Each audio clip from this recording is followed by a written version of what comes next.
મહેસાણામાં કોઓપરેટિવ બેંકની ચૂંટણી આવી રહી છે, તેના માટે હવે તડામાર તૈયારી પણ શરૂ થઈ ચૂકી છે। મહેસાણામાં અર્બન કોઓપરેટિવ બેંકના 8 ડિરેક્ટરોની પેટા ચૂંટણી યોજાનાર છે। 3 ઓગસ્ટે ચૂંટણી અને ત્યારબાદ 4 ઓગસ્ટે પરિણામ જાહેર થનાર છે। કુલ 1,07,762 જેટલા મતદારો આ ચૂંટણી પ્રક્રિયામાં ભાગ લેવાના છે, તેઓ મતદાન કરશે અને આજે ફોર્મ ભરવાના છેલ્લા દિવસે 69 ફોર્મ ભરાઈ ચૂક્યા છે। 6 સામાન્ય, એક SC ST, એક મહિલા બેઠક પર ચૂંટણી યોજાનાર છે, જે માટે આજે ફોર્મ ભરવામાં આવ્યા હતા। ગત સામાન્ય ચૂંટણીમાં તમામ બેઠકો બિનહરીફ થઈ હતી। આ ચૂંટણીમાં ફોર્મ ભરવાની તારીખ આજે 18 તારીખ છેલ્લી હતી। બપોરના 3 વાગ્યા સુધીમાં 69 ફોર્મ આવેલા છે। ખાસ વાત ચૂંટણીના કાર્યક્રમની કરીએ તો જે નોમિનેશન રિસીવ થયા છે એની યાદી આવતીકાલે પ્રસિદ્ધ થશે।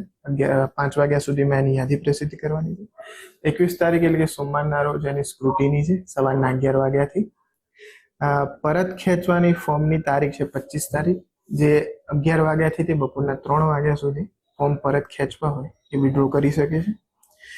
અને જો કદાચ ચૂંટણી કરવાની થાય છે તો 3 ઓગસ્ટના રોજ મતદાનનો દિવસ છે અને કાઉન્ટિંગની તારીખ 4 ઓગસ્ટના રોજ છે। મહેસાણા અર્બન બેંકની ચૂંટણી જે છે 1 વર્ષની અંદર બીજી વખત જ્યારે યોજાઈ રહી છે।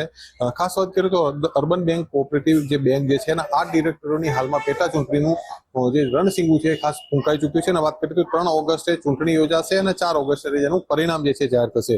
કુલ 1,07,762 મતદારો જે છે પોતાનું મતદાન કરશે અને આજે ફોર્મ ભરવાનો છેલ્લો દિવસ હતો ત્યારે 69 ફોર્મ જે છે ભરાયા છે। 6 સામાન્ય, એક SC ST, એક મહિલા બેઠક ઉપર ખાસ આ ચૂંટણીનું આયોજન કરવામાં આવ્યું છે। ગત સામાન્ય ચૂંટણીમાં તમામ બેઠક ઉપર બિન હરીફ જે છે જોવા મળી હતી અને પેટા ચૂંટણી પણ બિનહરીફ કરવા નેતાઓ અને મંત્રીઓ જે છે મથામણ હાલમાં પણ કરી રહ્યા છે। એટલે મહેસાણાના ધારાસભ્ય મુકેશ પટેલ, પૂર્વ સાંસદના પુત્ર શારદાબેન પટેલના પુત્ર આનંદ પટેલ અને 84 સમાજના પૂર્વ પ્રમુખ જસુભાઈ પટેલે આ વખતે ચૂંટણી ફોર્મ ભર્યું છે અને ચૂંટણીમાં ખાસ જે છે ઝંપલાવ્યું છે। ત્યારે ખાસ વાત કરીએ તો આ વખતની ચૂંટણી પણ રસપ્રદ થશે। જે ગત વર્ષે જે ચૂંટણી થઈ હતી જેની અંદર એક પ્રકારનું કહી શકાય ટેકનિકલ ખામી, એટલે કે 8 જે ચેરમેન સહિતના જે ઉમેદવારો હતા કે જેઓ 2 ટર્મથી જીતતા આવ્યા હતા, જેને લઈને તમામને રાજીનામું આપવા પડ્યા હતા અને જેને લઈ આ સમગ્ર ચૂંટણીનું આયોજન કરવામાં આવી રહ્યું છે। મુકેશ જોશી, ગુજરાત ફર્સ્ટ, મહેસાણા।